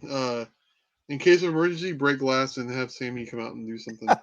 Pretty much. So next we got Sasha Banks and Naomi versus Carmella and Queen Zelina versus Liv Morgan and Rhea Ripley versus Natalya and Shayna Baszler. I took a bathroom break during this match because I didn't care about anybody. I stayed until Liv came out because I love watching Liv make her entrance. Yeah. And then I left and went to go use the bathroom. And sadly, that was a 10-minute match. And I tried going multiple times during 10 minutes and I couldn't make it happen. So I'm going to give this match a 2 out of 5. 2 because of Liv. Live free and die hard. So, Clay, what's your review? A 2. You're gonna give it a 2? Happened. Yeah, pretty much. Chris? I'm gonna give it a 2 scissors and a 69 out of 5. I really feel like the Acclaimed is not on that show. No, not those scissors, buddy. I'm talking about real skizzers, my friend. Pink skizzers. Skizzers. Look, my God, like the Batman Catwoman thing was awesome, and Rhea Ripley is fear boner material, and Liv Morgan is just boner material. And so, I mean, what do you want? You know what I mean? Well, hey, Rhea Ripley's death by snoo. Yes, sir. And I would gladly. Yay! No! Yay! No! Pretty much. So what's your rating for that one? 2 scissors and a 69 out of 5. Okay, that math checks out somehow. Steiner math checks out. Next match, it's probably one of the matches of the night for this one. We have Edge versus AJ Styles. Now, since this match happened, a lot of there have been some controversies with the new Edge that has come out, whether you want to see it or not. But this match had a great startup, had a great entrance. For both people, Edge had a great chair-raising entrance and fire and all that. AJ Styles got cut on his face by walking into the rings, the entranceway set up, Poor guy. and was bleeding before the match. Oof. Overall, I would give this match a 4.9 because the ending, I think, was not needed until Monday night. They should have saved that ending until Monday night and then go from there. But they wanted to go in early, and I think that kind of ruined the match a little bit. So 4.9. It was great. Everything about this match was great except for the ending and except for the T-shirt that was on sale at Shop Zone. But everything else, I think I highly enjoyed. So Clay, what do you say? Just two goats going at it, man. It was great. Yeah, I enjoyed it. I'd like to see some more of that myself. Definitely. I love the new Edge character. I mean, Edge Mark, but I like the new Edge character a lot. I really, really enjoy it, and AJ Styles is phenomenal. You can't. I mean, what else? What can't that guy do? It's for someone at AJ's age to have that head of hair the way he has it. Glorious. It's how does he do that? And Edge, I think, is like what a few years older than him, and his hair looks like fried ramen. Ratty as fuck, yeah. Well, what happened? What happened? But I mean, AJ is he's a goat. Edge is a goat too. Both ring generals, and they did it. So, Chris, you guys said it best, man. Now I will comment on AJ's hair. AJ's got 27 kids, and so I'm pretty sure they've been sacking placentas. You know what I mean? He probably just washed his hair with the placentas and shit like that. You know so what you're saying? While Edge has the gimmick of being gothic and taking baths in blood and everything like that, AJ probably does do that. Listen, man, hide in plain sight. You know what I mean? Like if you want to get under the radar, then you come at us with the Christian, Revlon commercial shit. But when you're bathing in virgins like what's her face, Elizabeth Bathory. You know what I mean? Like he's, I think he's leading us on. You know what I mean? No, but that was a good match, man. I really enjoyed the shit out of it. I mean, you can't take anything away from those two guys. They told a story, and I mean. I see AJ as another in case emergency break glass, like Omos, for instance. Like you had to make somebody watch an Omos match, put AJ out there. Yeah, pretty much. So pretty much. Yeah, 5 out of 5. Honestly, I think I enjoyed the shit out of that match. Yeah, that is a respectable score, sir. Respectable score. Indeed. Next up, we have the shortest match in the entire pay-per-view. This is the shortest match. We've got Sheamus and Ridge Holland versus the New Day. I'm only going to give this a score because I don't care. I'm going to give it a 1 because that's how long it lasted. 1 minute. So that's it. Shame. Clay? That's it. That's it. That's it. I mean, how you gonna do the New Day dirty like that? But then again, this is WWE, and I guess Vince is still pissed at Kofi Mania. So, sure, of course, yeah. So, Chris, I think, I guess 1 just because it has to have a number. But for what Big E has gone through, for them not to give this story more of a highlight to really kind of, for lack of a better term, pay off something. Yeah, it's a shame. Yeah, it didn't make sense. Nope. It was cut from night 1 for stupid reasons, and it happened. So, next matchup we have Pat McAfee versus Austin Theory. Woo! I'm just gonna say this. I remember Pat McAfee's match with Adam Cole in NXT, and I thought that was good. He's a good athlete. Because, and again, I put a lot of that on Adam Cole for, working with him and kind of, let's be honest, carrying the match. This match, however, McAfee was insanely good. Yes. And Austin Theory, while he looks like he's the manager of the shooting department at a local academy, he put on a decent match. But McAfee, out wrestling. He out athleticism.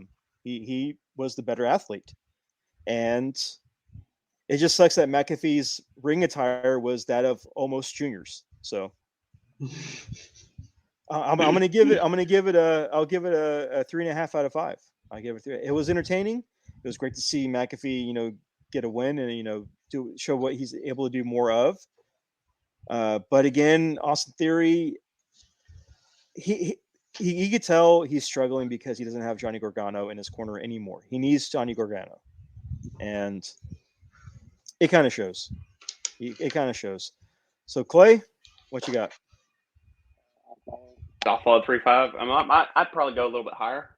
Okay, maybe a 4. You're gonna go 4? Hey, it's your opinionated review. So if you want to go 4, go 4. I like Pat McAfee a lot. I mean, I liked him in the NFL. I like his podcast. Mm-hmm. The dude he's good. He's got a ton of charisma. I enjoy watching him. Theory. Obviously, Theory, helped him out there, but not Austin. But Pat McAfee was the star of the match for sure. Oh, he definitely was. Chris? Vince sitting pissed off. That was nice. well, don't worry. We're gonna get to that part. We're gonna get to that part because that's the next match. But Chris, for McAfee versus Austin, thoughts and rating. I'm gonna give it a 4 as well, man. I really enjoyed that as well. I think Pat McAfee, if he really wanted to just go away from announcing and be a wrestler, he could do it.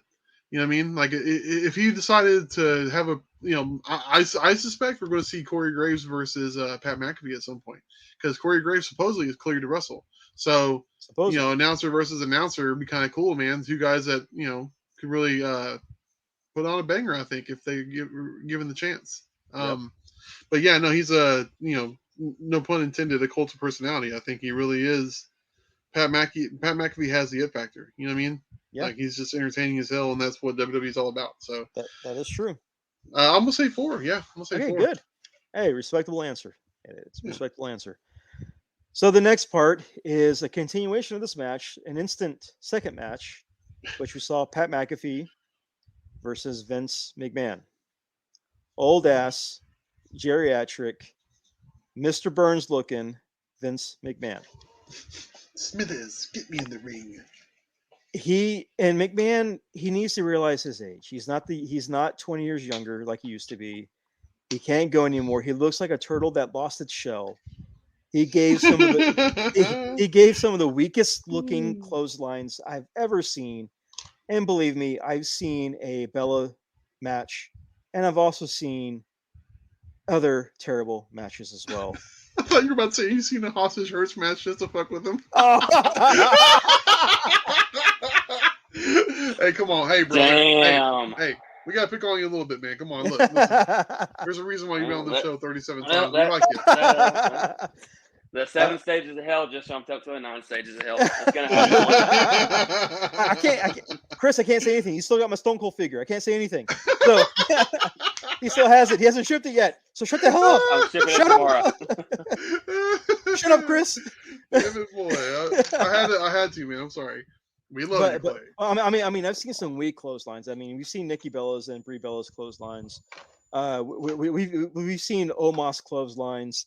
I mean, hell, we've even seen Marco Stunt clotheslines.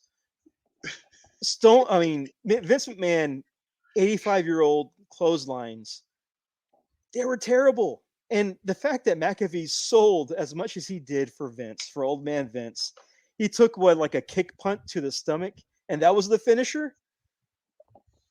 I can't. This match was terrible. It sucked. I give Pat McAfee a 5 for this match. I give the match overall a 2 because it was just it was terrible. Fuck you, Vince McMahon. Fuck you, and your old ass age spots. I hope that Austin Theory Smithers, that he crashes your car and causes a giant scratch in it that you cannot get out with any kind of paint or wax. I wish that on you. I hope a golf cart runs over your big toe and crushes it, so that way you can't walk to work. That you have to be stapled to a rolling office chair, and that office chair is missing a wheel. I hate you. It's starting to sound like the haters ball on Chappelle's show. I don't know you, and I hate your guts. All right, Clay, you're up. What's your review and rating of that part of the match? It happened.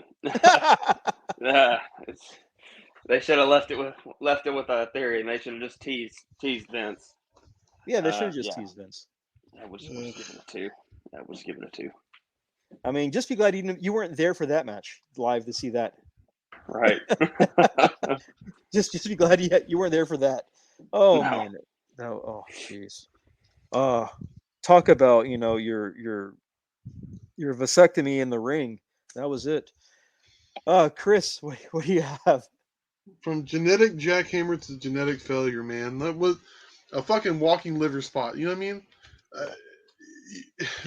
Awfully fucking hypocritical for a guy who fires people based on their fucking age, but yet he fucking flops his ass out there and looks like a goddamn Party City skeleton made out of cardboard flapping in the wind. So fuck him. He looks like an anorexic walrus. Yeah, agreed. The only reason 2 stars is for Pat McAfee. The match as a whole because of Pat McAfee. Pat McAfee gets 8 stars for having to be a fucking champ and going out there and fucking with him. Yeah, but the match as a whole, -4. I don't give a fuck. Fuck Vince, dude. Vince is a cocksucker. I'm sorry. I apologize. I'm gonna calm down. I'm not the biggest Vince fan. I think he's a fucking racist piece of shit. Whatever. It's fine. It's fine. It's okay. Because the next thing you want to talk about makes up for it. Not really. Well, at least a little bit. At least a little bit. A little bit. So, I'm sorry. I don't want to be the the pivot point of controversy here. So I'm just gonna leave it be. Also, the ending of this match led to the worst stunner in wrestling history. the worst stunner. The best and then one of the worst. Yeah, went from one of the best to one of the worst. The fact that Vince took a kick, fell backwards into the ropes, fell down, had to be helped up just to be cradled to land on his thighs. Worthless human being. Oh my God, across the board. It was like Stone Cold was working with like a roll of bubble wrap that didn't want to pop right. It was terrible. Laughing his ass off because he knew it was the shit. Yeah. Thank God for WWE editing team and production. They made that thing look so much better than what it does in the recaps. It was terrible. Jesus. If you're Stone Cold, all you can do is laugh, man. You got your fucking money. You're like, get your fucking dusty ass up. Here, there's a reason why he had 20 beers after that spot to try to wash it out of his mind. Seriously, man. God. Oh man, I hope Vince drinks some Michelob Ultras in the back and realized, no, he's done. So yeah, terrible match all around. Terrible match. So final match, the main event of the night 2, the main event of the main events, the coming together of 2 titles to unification of 2 titles. Winner takes all title unification match. Winner takes all titles. We had the Tribal Chief, head of the table, Roman Reigns, versus I watched 2 seasons of Yellowstone, Brock Lesnar, in this match. And you know what? I make that joke, but one of the actors from Yellowstone was in attendance that night of night 2, and Brock was a fan of that show. He met him backstage. He was a fan of that show, so my joke still stands. It is accurate. Jimmy was there. Jimmy was there, and Brock fanboyed out in the back. So you have the picture with Jimmy. So that joke rings true. It was a joke, but it is truth to life. Unfortunately, this match happened. So we had Roman Reigns versus Brock Lesnar. 5 moves versus 5 moves. Big guy versus big guy. Paul Heyman teasing both people who he's going to side with. Eventually siding with Roman. And Roman is now double champion. It's a 3 match. I mean, both guys are they're big, strong guys. But let's be honest, Brock, once he runs out of moves, he rehashes the same old stuff over and over. It gets boring. It's like the same guy when you play, SmackDown versus Raw, and he keeps pressing up X to do a body slam over and over and over, and he wins a match. That's kind of what it felt like. With Roman, you keep pulling down the L1 button to run, and then you just hit A to do the tackle. So God, help me! It just, I wasn't impressed much. It was entertaining, and I'll give it a 3.5 because honestly, Paul Heyman's expressions the entire match made it funny and entertaining. Because again, you didn't know who he was going to end up siding with because we know that Paul Heyman's a weasel. We know that he's a evil ass little penguin, and that you don't know where he's going to go, and that's what made it somewhat entertaining. So I'm going to go give it a 3. I'll give it a 3.5, and that's all I got to say about that. Clay, what's up? I'll give it a 3.75. 3.75. Okay. I think there was actually supposed to be more. Yeah. Roman shit did actually drop out of socket. I don't know if you guys. Yeah, I saw that. They could have been working, but I don't know. But, yeah, I did see that. I think there was going to be more, and I mean, I wasn't expecting a whole lot more than what we got. Yeah. Just because of who it is, and that's not shitting on either of the guys because I like both of them. Yeah. And yeah, Roman can actually have some really badass matches. I mean, his matches. He can. But it's just who he's working with. You know, Brock's a little too big to be doing all this shit he would do with Seth or something like that. That is true. So That's true. it kind of makes things a little bit more difficult. But you're just getting, behemoth versus behemoth. That's true. But again, it's lately Brock has been coming in with he does the same moves over and over and over, whipping into the turnbuckle, clothesline, shoulder tackle, whipping to the turnbuckle. He keeps on the same stuff. There's nothing new and different. I know he gets his stuff in and then repeat. That's it. Right. So, yeah. So 3.75 for you, 3.5 for me, Chris. End the pay-per-view end it with this match review. Man, I know you guys. Look, God damn it. Okay, I went to WrestleMania 34. Okay. And we left early. Okay, so and that's I'm not, and this is not me trying to be like drinking the haterade and being shitty about it, but like if somebody told you, hey man, I'm gonna show you my favorite match with Jerry Seinfeld 27 times, and I want you to give me your opinion on it after watching it the 23rd time, yeah, I'm gonna tell you, fuck this, I'm tired of looking at it. You know what I mean? Yeah. And so again, to your point, Clay, that's not taking away anything from either one of those guys as performers. They're amazing in their own right, but this recipe does not work, man. You can't throw fucking granola cereal in with barbecue sauce and have it be tasty. It's just not. There's two separate things. Wasn't this their 8th match, like 8th pay-per-view match together? And that's just pay-per-view, right? So like, how many more times? House shows. Yeah. How many times have they had run-ins on TV? Like, this again, I think, in my personal opinion, this is an indictment of shitty creative. And I hate to play the behind-the-scenes card, but at the end of the day, when you only put your eggs in one fucking basket, Roman has the 5 moves of doom like every other Vince guy. So does Brock. 3 moves of doom for Brock. And Brock, you can tell how shitty the match is getting by how pink Brock is becoming. As the more pink he gets, the shittier the match gets. He turned purple during mid-match. Right. So purple. Yeah. Okay. So E for effort. So I'm gonna give a 3 just based off the fact that these guys have earned some goodwill with me. But like, I'm just one man with an opinion. Yeah. Well, what are you gonna do? Yep. That is true.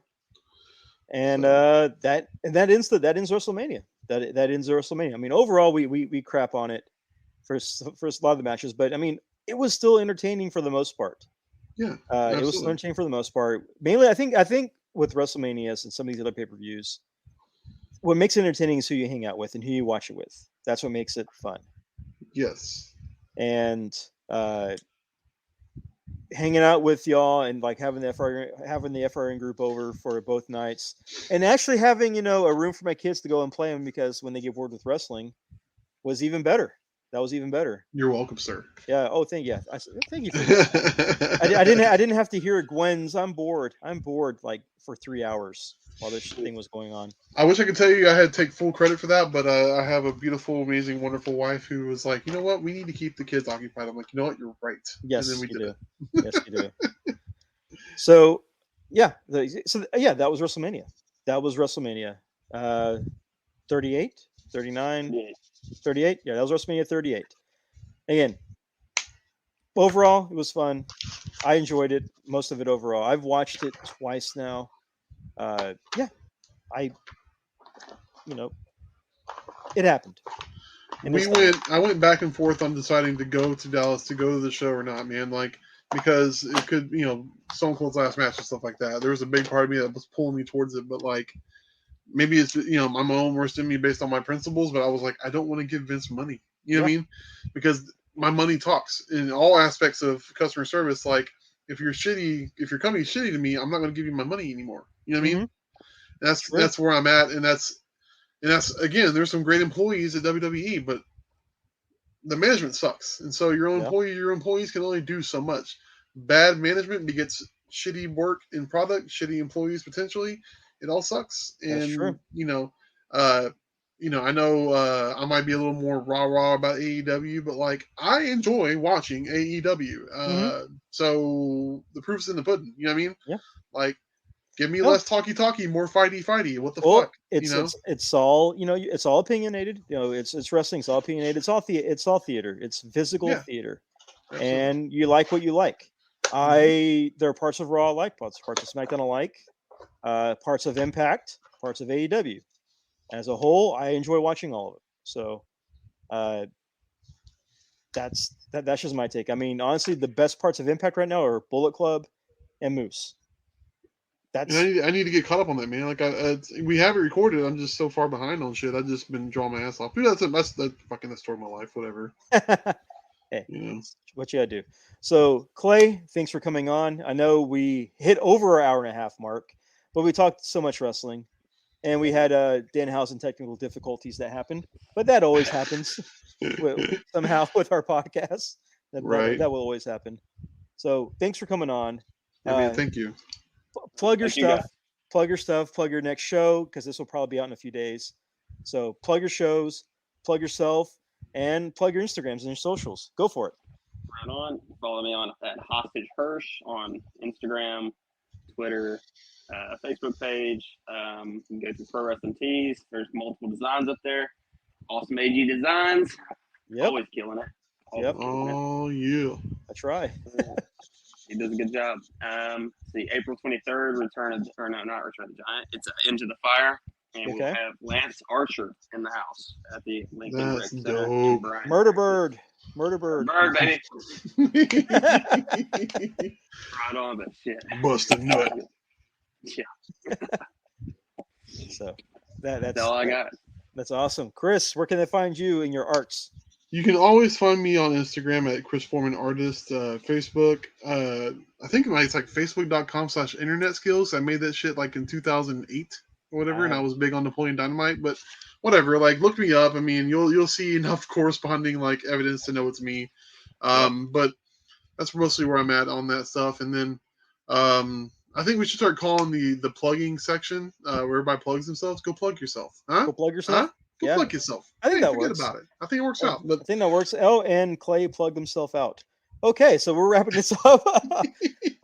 We can say that that there will be a toy show in May that we're both going to be a part of. Gulf Coast Toy Show. We'll both be there. I'm getting my stuff together that I'm going to sell. So it'll be fun. And I'll put early May. I'll post links. I'll post links and I'll put the information in the descriptions. So please read our descriptions. And I'll put Clay stuff in the descriptions as well. So if you made it this far, thank you for listening, and subscribe and throw us some feedback. Please do. And trust me, it's not lost on me that I talk too much, but I can't help myself. It's our podcast, right? So like, I like the jibber jabber. This is my one chance to vent. I'm giving you all the time to speak. Now we do have a new shirt, or not a new shirt, but we have that new Better Call Saul inspired front row negative shirt that is up. I designed a new shirt on 2 sites. Unfortunately, one site I got cease and desisted. That's a shame too. Yeah, and it's a Cannibal Corpse mashed with Ace Ventura shirt. I gave Ace Ventura some corpse paint and made it all black and white. I sold 3 so far. I need to get it, man. Yeah, I need to get it. It's just bills and shit. Get it before I get the other cease and desist. I'm afraid that might happen. After I sell this Hulk card, I think I'm gonna go order it. I'll just say this: I went to bed, listing that shirt up on the TeePublic and Redbubble. Mm-hmm. The next day by noon, I get the email that Redbubble has taken it down due to the group that owns Ace Ventura: Pet Detective, not Cannibal Corpse, but Ace Ventura has ceased and desisted that design. So lame. Yeah, somebody's job is that. Somebody's job is to be a dick. Whatever. A narc. Someone's got to be a narc. I mean, it is what it is. But go check it out. Buy the shirt. Support indie artists. Go to Collectomania on Instagram. Go on, yes. Because he's still hustling the game. Yeah, we're still there, man. We're getting ready for round 2. So just hang in there and they're make traveling. Sure you follow us. They're not brick and mortar, but they're traveling. They're living in the car. So don't worry about exactly it. Exactly right. Yeah, it's fine. I'm It's sitting fine. outside the Hilton right now. Yeah. So, give us a subscribe, share us out, follow us on Instagram. We're at Front Row Negative. We're on Facebook, and coming soon, I'll be working on a Twitter to get one up and going. Ooh, that way we have it. Yes. So, yeah. As always, unfollow, don't unfriend. And until next time, I am Aaron. I am Chris, and Poke Punctures. Hey, you said.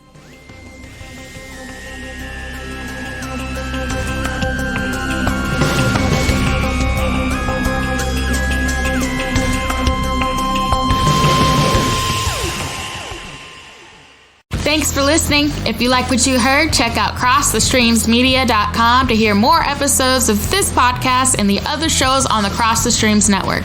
Don't forget to subscribe, rate, and review on Apple Podcasts or wherever you download your favorite shows. Visit CrossTheStreamsMedia.com for more information. See you next time.